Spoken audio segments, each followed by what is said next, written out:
प्यारे बच्चों, पिछले प्रश्न में हमने सीखा था कि परमुटेशन या क्रमचय से संबंधित प्रश्नों को कैसे हल किया जाता है।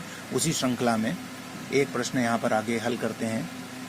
प्रश्न है कि अंक 1, 2, 3, 4, 5, 6 से 6 अंकों वाली कितनी संख्याएं बनाई जा सकती हैं।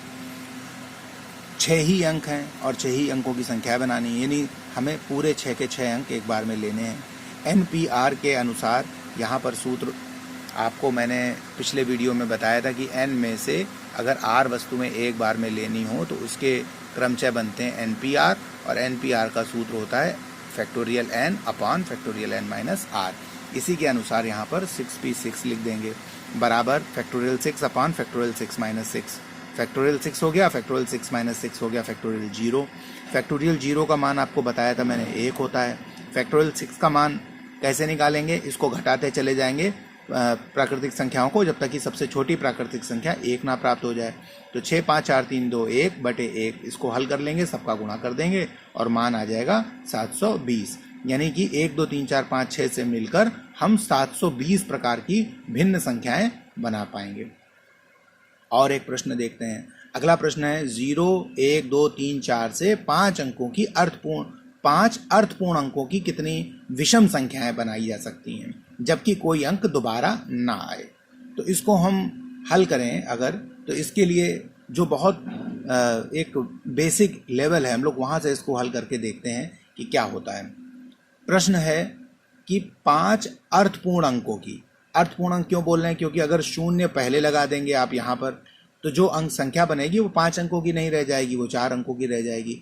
अतः जो इकाई, दहाई, सैकड़ा, हजार, 10,000, इकाई, दहाई, सैकड़ा, हजार, 10,000, जो 10,000 का स्थान होगा उसमें 0 नहीं आना चाहिए। तो चलिए हम क्या करते हैं, हम 2 प्रकार की संख्याएं पता करते हैं। एक वो जिसमें 0 यहाँ पर है, एक वो जिसमें 0 यहाँ पर नहीं है। अब हमसे कहा गया कि विषम संख्याएं बनानी है। विषम संख्याएं बनानी है तो इकाई का अंक कितने प्रकार से भर सकते हैं। इकाई का अंक विषम संख्या बनने के लिए 1 और 3 अगर यहाँ पर होगा तभी वो संख्या विषम होगी। अगर 0, 2, 4 में से कोई अंक यहाँ इकाई के स्थान पर आ जाएगा तब वो संख्या विषम नहीं कहलाएगी। तो इस प्रकार हम इकाई के अंक को 2 प्रकार से भर सकते हैं। अब जो 2 में से जो अंक यहाँ आ जाएगा उसको हम रिपीट नहीं कर सकते क्योंकि प्रश्न में लिखा है अंक दोबारा ना आए। संख्याएं थी 5, इकाई के स्थान पर 1 खर्च हो गई। अब बची संख्याएं आपके पास 4। सैकड़े के स्थान पर भरने के लिए 5 में से 2 संख्याएं कंज्यूम हो चुकी हैं, तो अब संख्याएं बची 3। हजार के स्थान पर बची 2 और 10,000 के स्थान पर जो अंतिम संख्या बचेगी उसको आप लिख देंगे। लिख दिया तो टोटल संख्याएं जो मिलेंगी आपको 2 चको 8 यानी 24 दूनी 48 से कम 48 संख्याएं मिलेंगी। अब इन 48 संख्याओं में वे संख्याएं भी सम्मिलित होंगी जिसमें 10,000 के स्थान पर 0 होगा। अतः हम पुनः एक प्रश्न को हल करेंगे जिसमें हम ये मान लेंगे कि जो 10,000 का स्थान था वहां पर ये 0 है। हमने मान लिया कि 0 है, वहां पर फिक्स कर दिया उसको। अब हमारा प्रश्न क्या बचा कि 1, 2, 3, 4 से 4 अंकों की अर्थपूर्ण संख्याएं कितनी बनाई जा सकती हैं, जब विषम संख्याएं कितनी बनाई जा सकती हैं जबकि कोई अंक दोबारा ना आए। तो इसके लिए हम क्या करेंगे, फिर वही बात, विषम संख्याएं कब बनेंगी, जब 1 और 3 में से कोई अंक हो। तो हम इकाई का अंक कितने प्रकार से भर पाएंगे, 2 प्रकार से। टोटल अंक कितने आपके पास थे, 4, क्योंकि 0 तो पहले ही खर्च हो गया था। तो 4 में से 1 अंक यहाँ खर्च हो गया। अब कितने प्रकार आपके पास बचे, 3। अब 3 प्रकार बचे तो हम दहाई के स्थान को कितने प्रकार से भर सकते हैं, 3 प्रकार से। अब बात आई सैकड़े की, इकाई, दहाई, 2 अंक खर्च हो गए, टोटल अंक थे 4।